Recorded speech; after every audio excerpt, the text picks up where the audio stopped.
While France governed Lebanon and Syria, Britain took control of Iraq, Transjordan, and Palestine.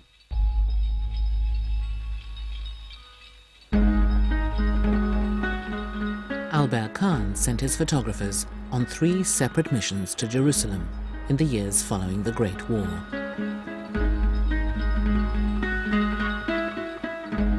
In December 1917, the capture of Palestine by British troops had been one of the great military triumphs of World War I.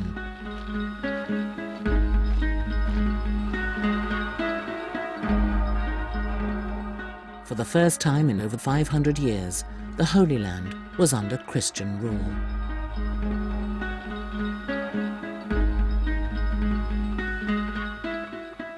By the time the British arrived, Jerusalem was battered and war-weary.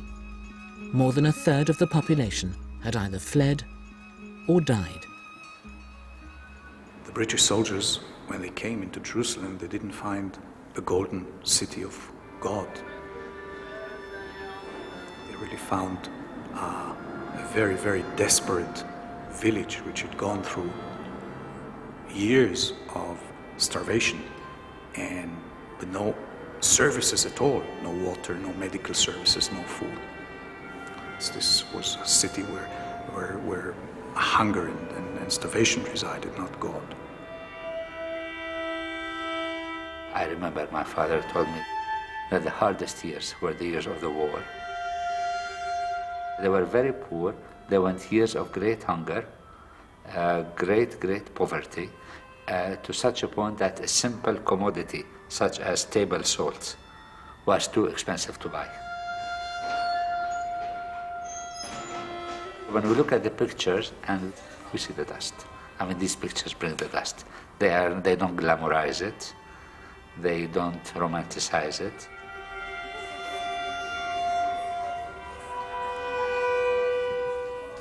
I wonder to myself, what would it be like to live at that time?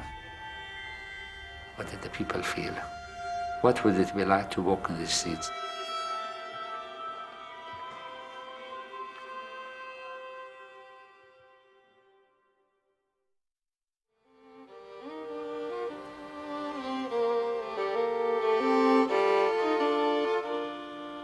At the end of Ottoman rule, Palestine was home to 750,000 Arabs.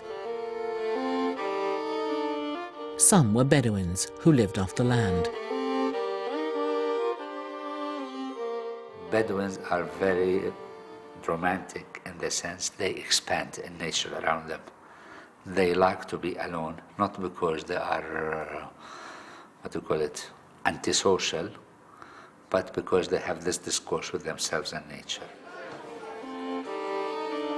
Traditionally, the lives of Bedouin people revolved around their villages and their families. For centuries, they'd lived peacefully alongside the country's Muslims and Jews. When my grandmother, for example, married my grandfather, she married when she was 13. It was the Jewish neighbor who showed her how to cook, who showed her how to domesticate her husband, who trained her. It's a different world. We became very friendly with the Arabs living next door. In fact, the old lady next door was almost as much as my grandmother, as my real grandmother. I spent a lot of time there. I used to call her Auntie Maftin. Both my mother and my grandmother spoke Arabic, so they could converse freely with the Arabs. And the Arabs spoke Hebrew. As a matter of fact, today, there's no doubt that there are many more Arabs who speak a good Hebrew than there are Jews who even begin to understand Arabic. There was no awareness of difference. There was a closeness, a great closeness between Muslims and Jews. But this harmony was about to be torn apart by a controversial British policy.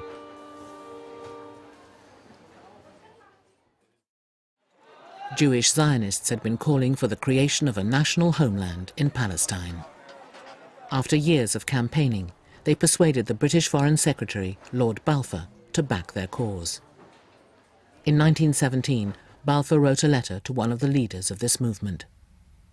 His Majesty's government views with favour the establishment in Palestine of a national home for the Jewish people, it being understood that nothing should be done which may prejudice the rights of existing non-Jewish communities in Palestine. The letter, which became known as the Balfour Declaration, would have profound implications for the future of Palestine. In that seemingly simple statement, Balfour had made actually quite a huge commitment. He had now wedded British policy to create a Jewish entity in Palestine. For the Muslims of Palestine, the Zionist campaign was a threat.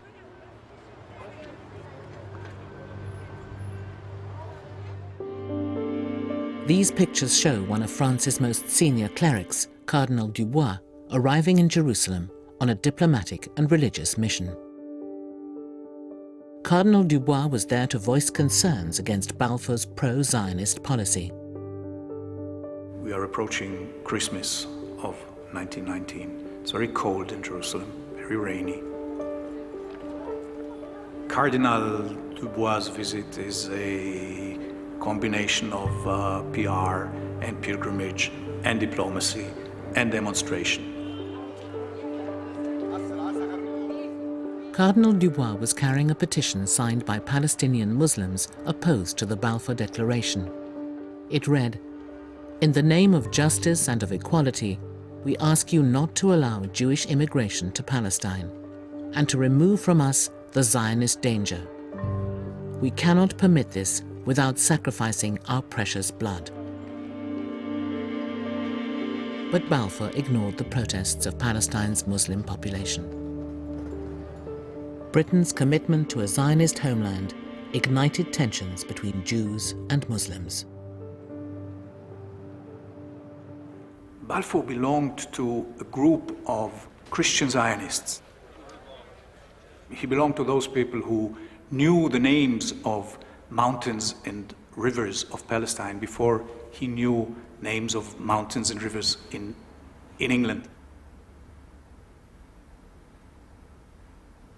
He knew the kings of the Bible before he learned anything about British kings. So he felt very strongly about the Holy Land. He felt very strongly about the Jewish people. He felt very strongly about the need to return. And of course, he saw that he had the opportunity to be the one who returns the Jews to the Holy Land.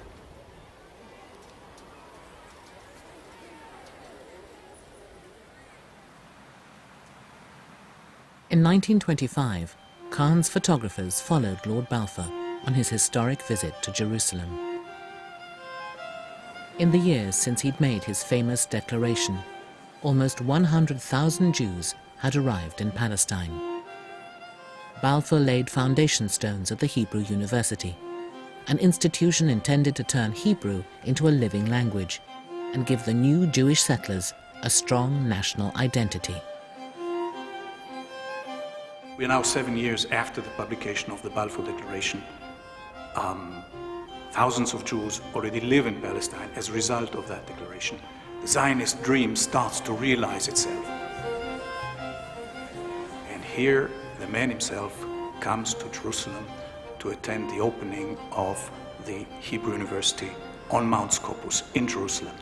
And this is an extraordinary event. These pictures are extraordinary because this was a very, very political event in the history of this country. There were I would reckon about 20,000 people present there. And among them were my father and mother, who were invited because my father was considered a prominent member of the Jewish community. I can see the great enthusiasm with which especially Balfour was greeted. When the invited guests see him walking up Mount Scopus, to them he is the Messiah. He is the Redeemer. He is the man who is actually returning the Jewish people from exile to their own country for the first time in 2,000 years.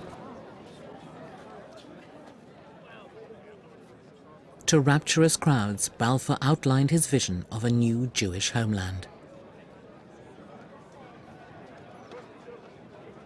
This is a new experiment. It has never been tried before. Unless I have profoundly mistaken the genius of the Jewish people.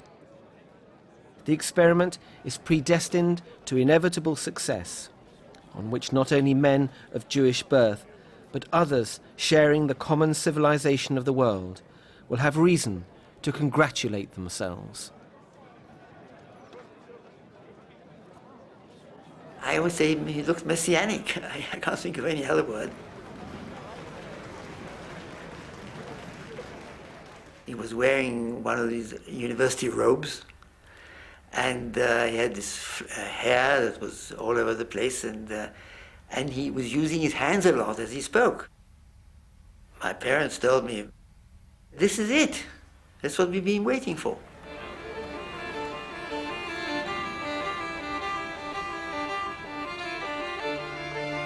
After laying the foundations at the Hebrew University, Balfour visited the new collective farms which were being set up by Jews across Palestine. These settlements were built on land bought from the Arabs. Lord Balfour's visit to Palestine was something of a triumphal tour of the architect of the Jewish national home coming to see the first fruits of this pledge, this promise, this policy. As you see in the pictures, he was greeted with great enthusiasm. Young girls in blouses and short skirts and with flowers around their heads and waving flags.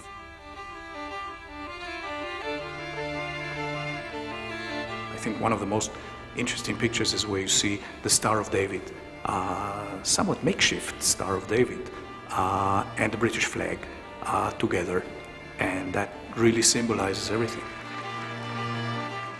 Many of the Jews cheering Balfour in Tel Aviv had arrived in Palestine after fleeing persecution in Eastern Europe and Russia. We really have a sense of how large the Zionist population of Palestine was already in 1925, and the fact that there is no mistaking the immigrant nature of this community. These are very European-looking people, really a people apart from the Palestinians themselves.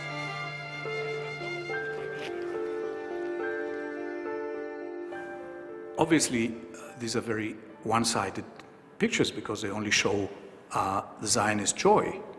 They don't show the reaction of the Arabs to Balfour's visit.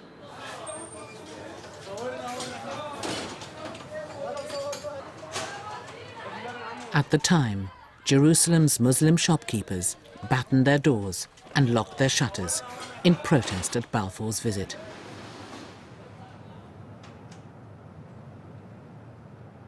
People were very upset. There was a general strike.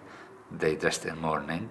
And of course, what Balfour did was a great betrayal. It was considered as a great betrayal to the Arabs. While Palestinian Arabs were left in despair, for many Zionists, Balfour's policy was a moment of destiny. The British kept their promise. It was with British assistance that the Zionist movement was able to bring tens of thousands of Jews to Palestine. That eventually led to the establishment of the State of Israel.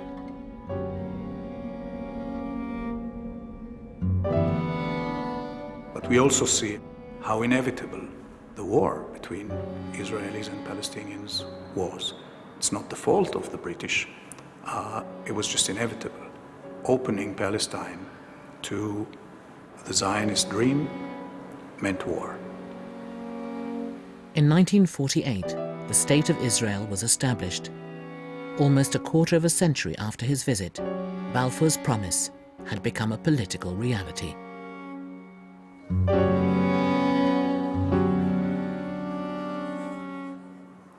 My generation has lost a lot.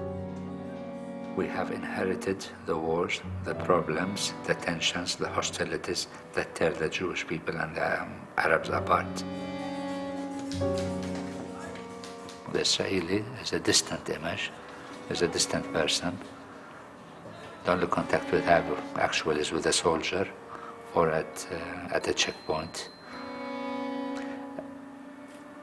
And they experience us only as the people who are a security threat.